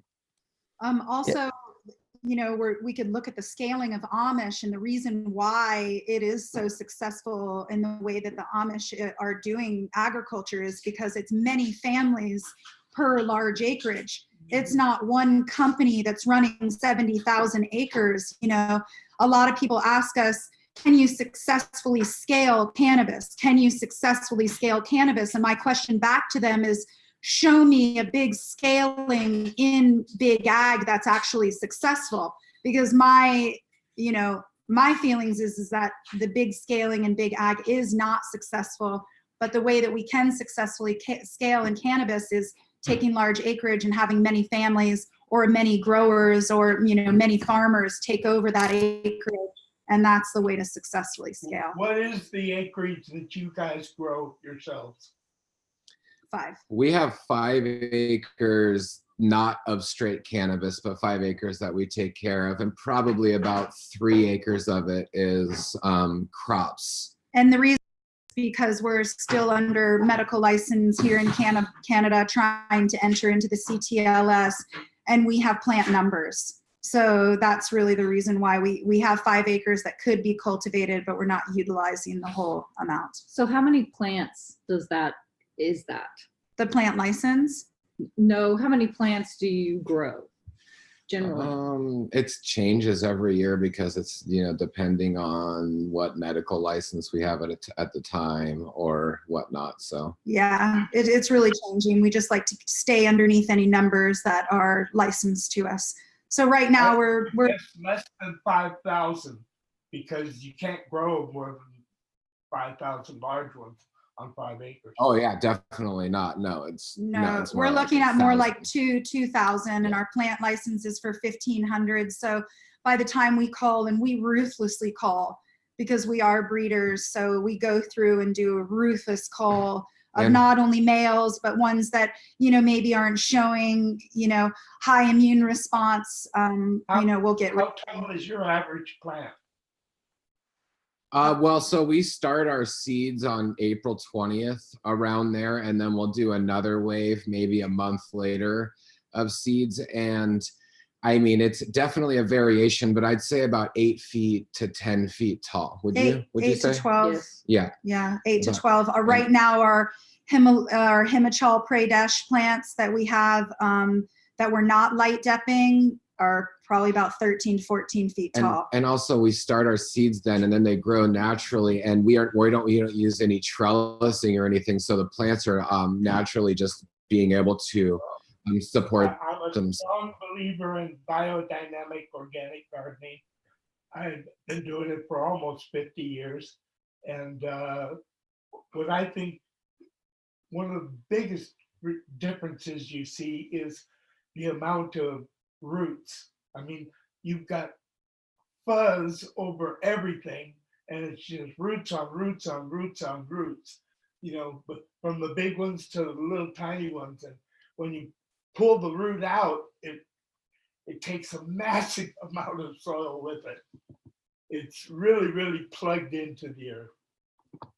And that's clones. From seeds, they're even a bit more of a taproot with seeds, but with clones, that's mostly the way I grew, but I've done both.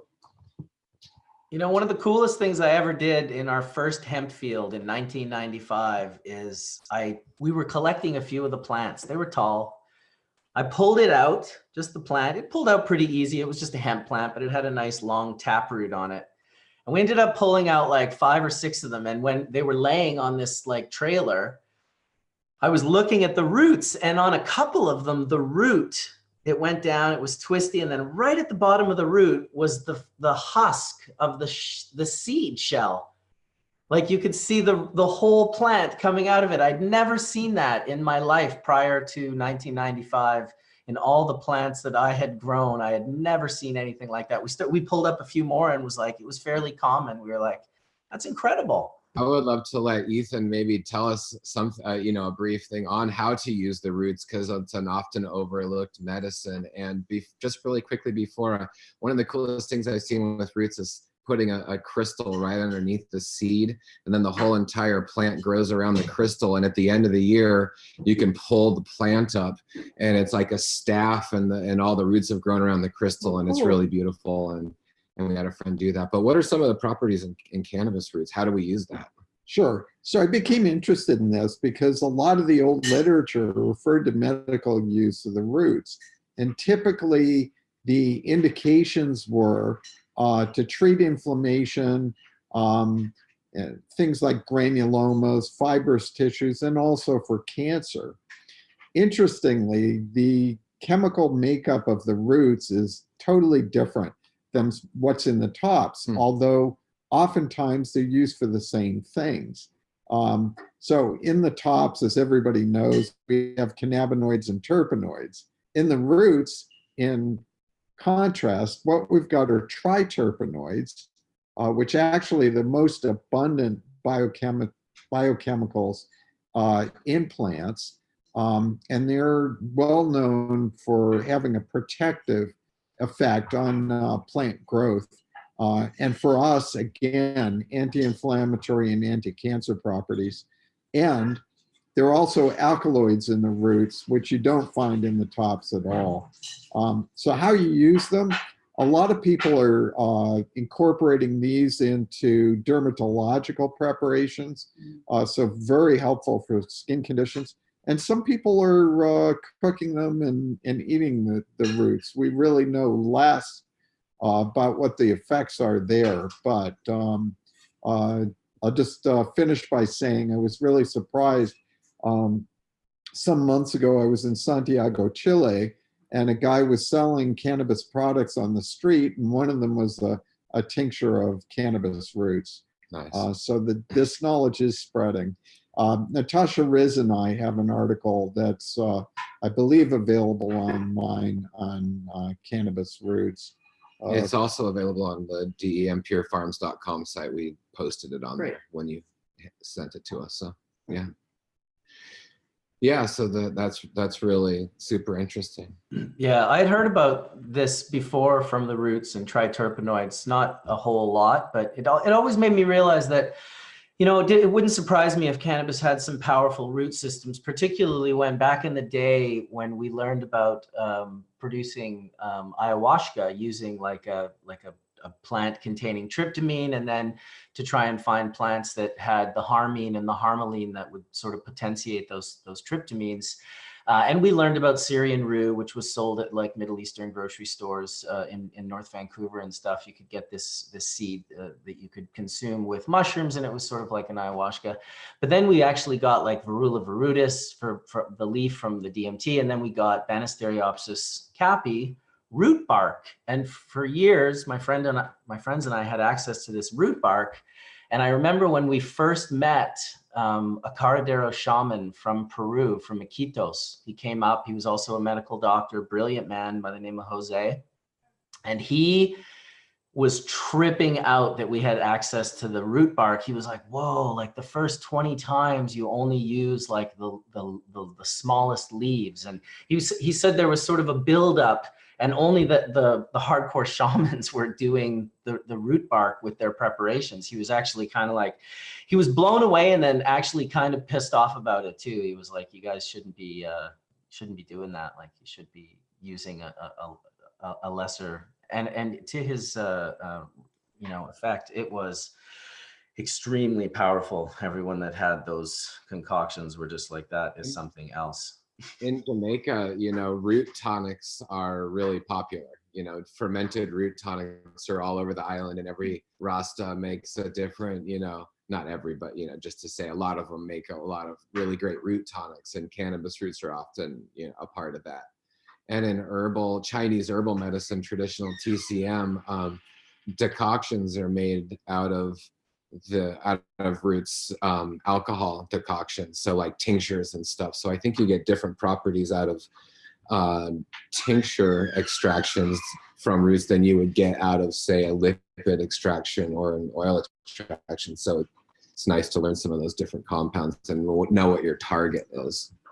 Yeah, for sure. Gotta welcome Alex Rogers into the room, who just popped in. You kind of tripped me out because from the corner of my eye, you reminded me of Noel Van Schaik, who we gotta like send our like love to the universe, because amazing cannabis activist from Holland, from Haarlem, Willie Wortels, and just like did so much in Europe for the plant, got arrested and escaped authorities back in the day, like super awesome dude. He passed away just recently, so we'll have to send our regards and our love to his family and friends. Indeed. What's cracking, Bubba? What's cracking? Well, we got a whole crew in here. We got a new platform. We've been talking about living soils. Ethan Russo just gave the drop on roots and cannabis. Dragonfly Earth Medicine's in the house. Whole bunch of cool folks in the house. Man, what's cracking with you? Where are you? I'm back in Oregon right now at home in Ashland. Okay. But where were you? Where was I? I've been in Europe the last couple months, so I was mainly in Slovenia. where I stay. My wife's Slovenian, so we're there a couple months out of the year. But then I travel all around Europe because the conference is getting big there. So I get to write off a lot of my travel expenses, basically. Well, you'll be writing off a travel expense to Vancouver here in the next couple of weeks, and we'll be seeing you there. For sure, dude. For sure. I can't wait. To it. Yeah, me too. It's going to be an awesome event in Vancouver. We're really proud of what we built there. And it's just a sweet, most of my events are the ICBC events are like in Germany, it's like 35% Germans, right?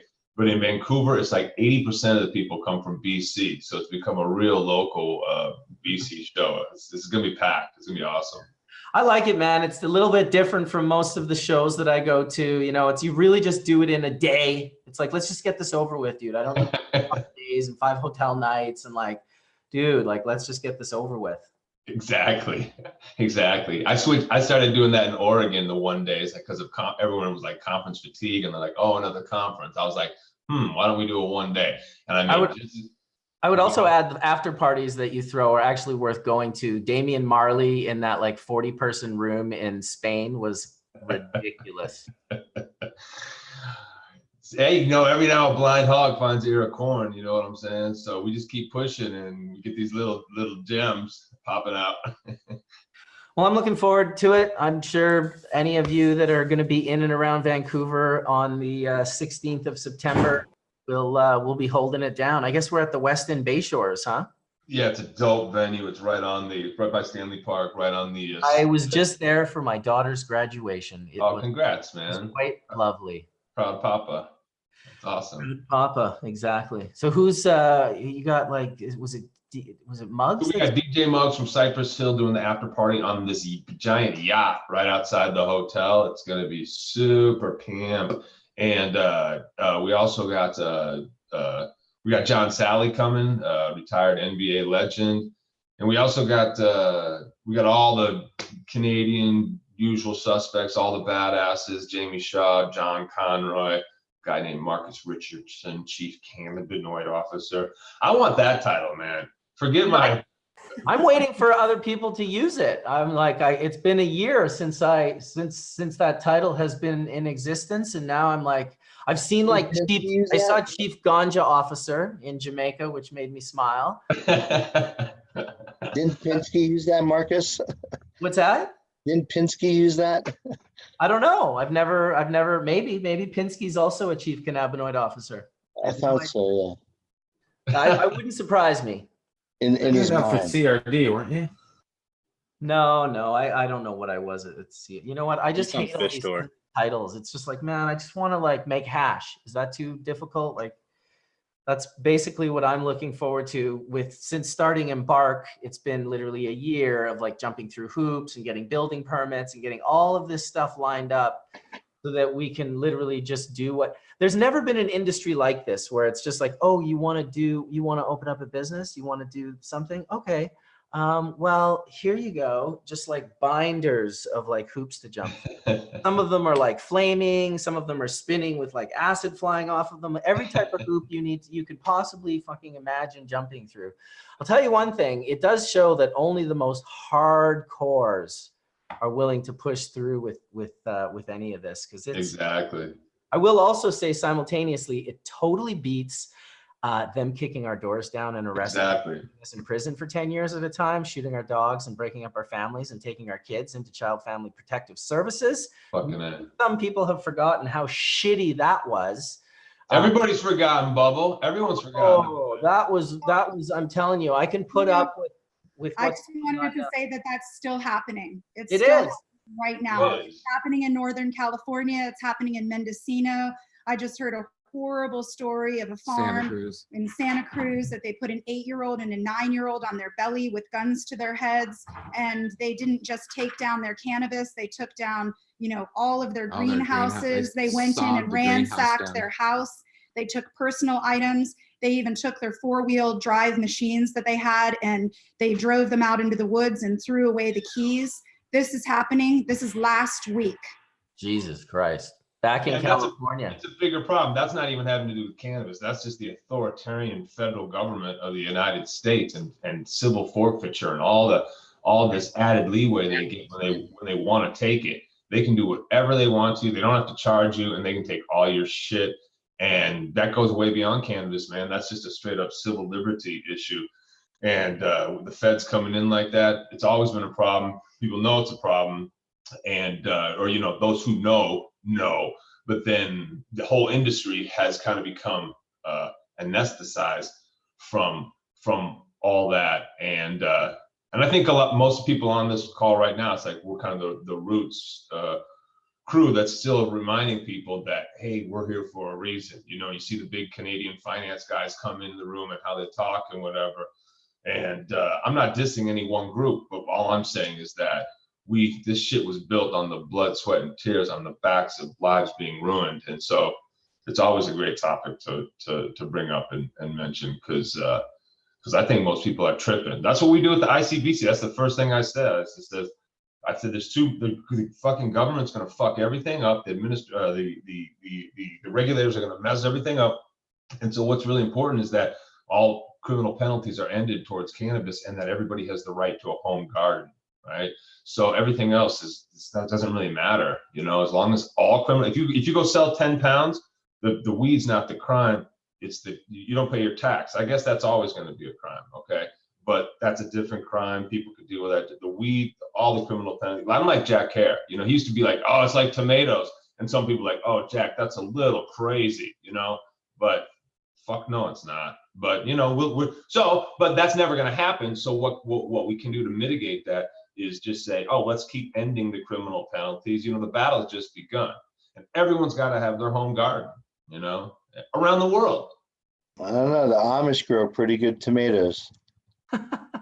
Let those motherfuckers start growing some weed and watch what happens, you know? They do, man. The Amish have been growing weed for years.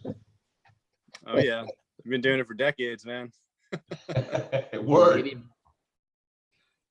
Masters of the game. Wow, yeah, that's right. Someone just pointed out this is the first church with 12 people. We were always limited to 10 people, 9 invitees and myself with the Google platform. But someone asked me the other day, they're like, well, how many people can you get in there? And I'm like, well, it says 100. It says I can put 100 people in this live chat with cameras. How ridiculous is that? Harm Reduction Club. Yeah, Ganja. Alex, we're up here in BC. We're doing amazing regenerative agriculture and a ton of education. We'd love to be involved in the ICBC. Well, hit me up and we can talk about it. The schedule for Vancouver is packed, but if maybe we could do some little few minute, like get up rah and just make everyone the fuck aware of what the hell is going on and why we're here. Just hit me up and we'll do something, okay? Yeah, we definitely will. Thanks. Sweet. I definitely have to get there too. Hey, I got a question for Dr. Russo. I have a question for Dr. Russo, if I could. Please. Ethan, do you know like what the latest and greatest is on the FDA's position on CBD? Do you have any update on that at all? Sure. So the situation is with the Farm Bill, the hemp bill, supposedly a lot of these preparations with less than 0.2% THC are legal. However, that is not the position of the Food and Drug Administration or the DEA, okay? So from the position of the FDA, the preparation Epidiolex, which is 98% pure CBD, is a Schedule 5 substance. That's the lowest level of control. But that only applies to Epidiolex, and it does not apply to any other form of cannabidiol, which remains in Schedule 1. And I point out that cannabidiol has not been scheduled in most countries extra USA. With the DEA, it's, again, to them, it's all illegal. And they will tell you they reserve the right to arrest anybody engaged in this kind of commerce. So it's great that we've made progress in the States, however, and no one should suffer the illusion that it couldn't all disappear tomorrow if the political will were there to do it. Now, it would be a stupid idea and contrary to everything that we'd like to have happen, but that is still possible. because of these discrepancies in the law and what the administrations feel the situation still is. Couldn't there be an exception to that rule, though? If the Department of the Secretary of the Health and Human Services issues an exception to the FD&C Act to put CBD into foods and whatnot. So isn't there always that loophole that it is just really up to one person in the Trump administration right now? I think person is an acting HHS secretary. I don't even think it's a fully, Senate appointed one. But isn't it just true that there is a loophole for an exception to that law? As far as that goes, the truth doesn't matter. It's the semblance of truth that you can create. And they will bury anyone under a tangle of legalese to make their point. So I wouldn't count on that at all. The Attorney General could do something if he were so inclined. Don't hold your breath. What we really need is Congress to tackle this. And there are available bills. They're just not moving at this time. So the potential is clearly there for this to be rectified, but it hasn't happened yet. And really, to change the laws, we really need change in the Senate, because I think Mitch McConnell, even though he's so-called pro-hemp, is dead set against moving any cannabis legislation to the floor for vote. So he just needs to go. True that. Gotta go. Hey, there was a question that I missed like 3 times now from Cannabis in the chat room, and he wanted to know if anyone knew anything about cannabis hypermesis syndrome. Goodness. Do we have another hour? Okay, very quickly. This is a real syndrome. This is not someone's imagination. It is not related to neem, as you will hear in some quarters. This only occurs in people who do very heavy chronic doses of THC. What is going on? We don't know precisely, but my theories on this would be one of 2 things. One is that we're seeing an expression of the biphasic effect. It's well known that cannabinoids can have opposite effects at different dose ranges. So it may be that. So it may be that what usually treats nausea, produces nausea and vomiting at these elevated doses. But at the same time, the THC is still lowering the set point in the hypothalamus and producing hypothermia, which explains the hot bathing phenomenon. The other thing that could be happening is because of chronic exposure to THC, that we're getting a down regulation of the CB1 receptors in the brain. And this will cause a change in the way that THC acts. It will become an antagonist at the receptor instead of an agonist. So it will reverse the normal state of affairs. The solution to cannabinoid hyperemesis, which produces the vomiting, nausea, abdominal pain, and this bathing behavior, the solution is abstention from cannabis for a period of time. And people will get better. However, most will suffer a recurrence if they go back to their prior use patterns. I think the solution is twofold. One is use the lowest dose that produces the desired effect. I also think that cannabidiol may be protective. So certainly people should be using type 2 or even type 3 cannabis preparations with a good quota of cannabidiol. And Ethan, does this happen to people who eat cannabis or only smoke it?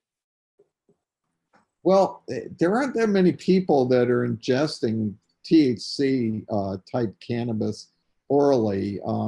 It's a good question, David. I'm just not sure that generally we're seeing it with people that are smoking and especially doing vapes all day long. It's the cannabis concentrates seem to be strongly associated with this. Interesting. There must be something else going on, obviously, because you know, there's a lot of people who use a lot of THC daily that don't get this.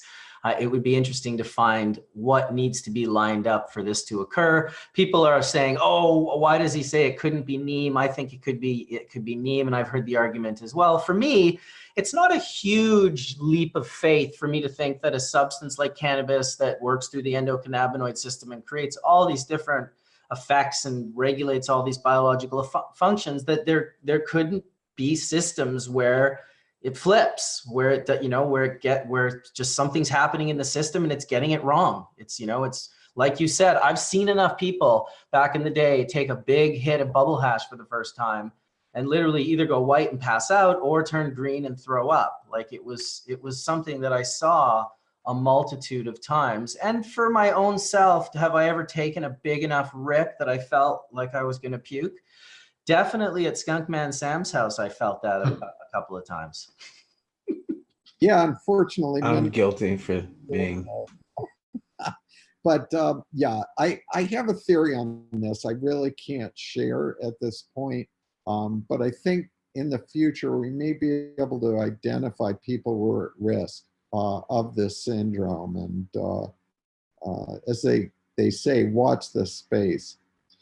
We I have. would really like to find a single person that gets it from orally eating too much cannabis.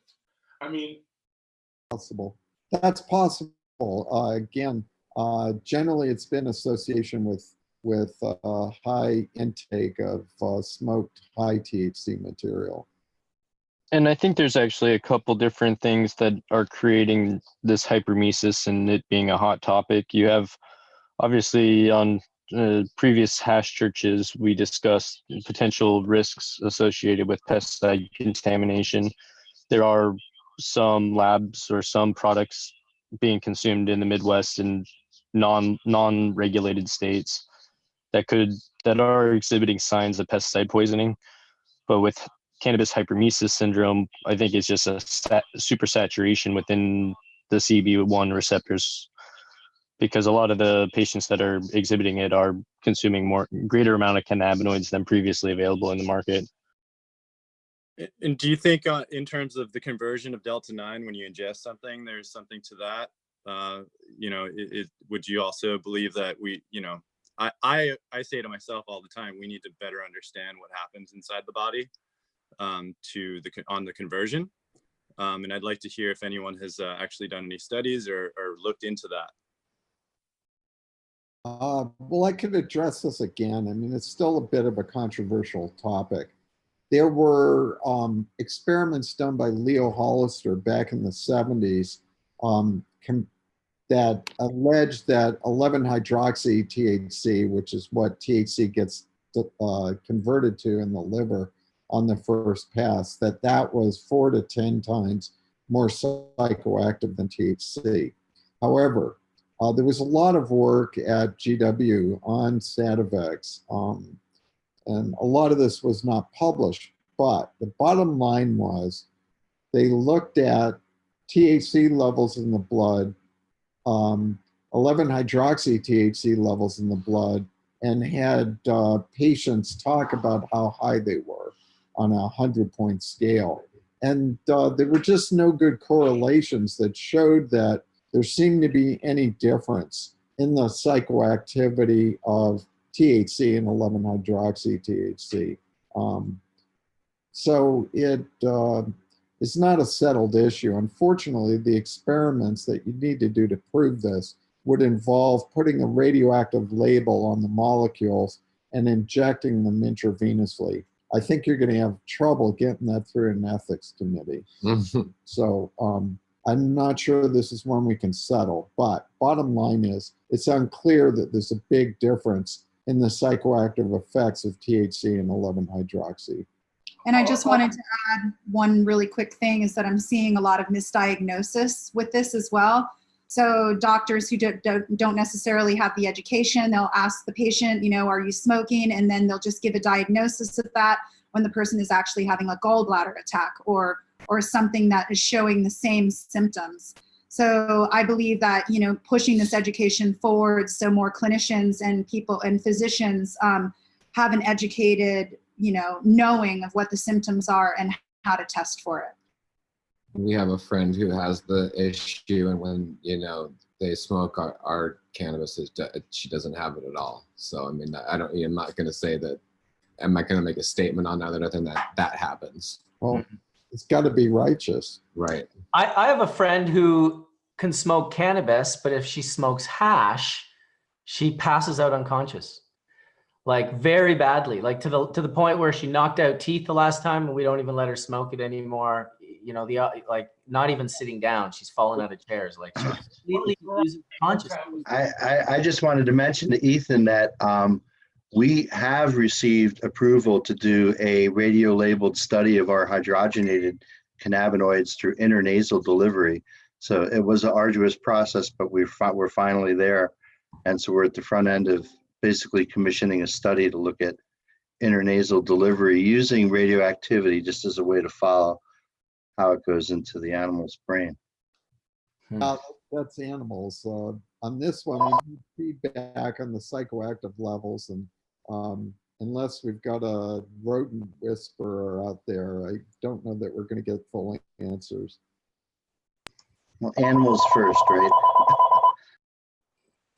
Animals first. The bat phone is going. I'm not sure. I didn't know Batman was in the room, but Batman, you better grab Sorry, that.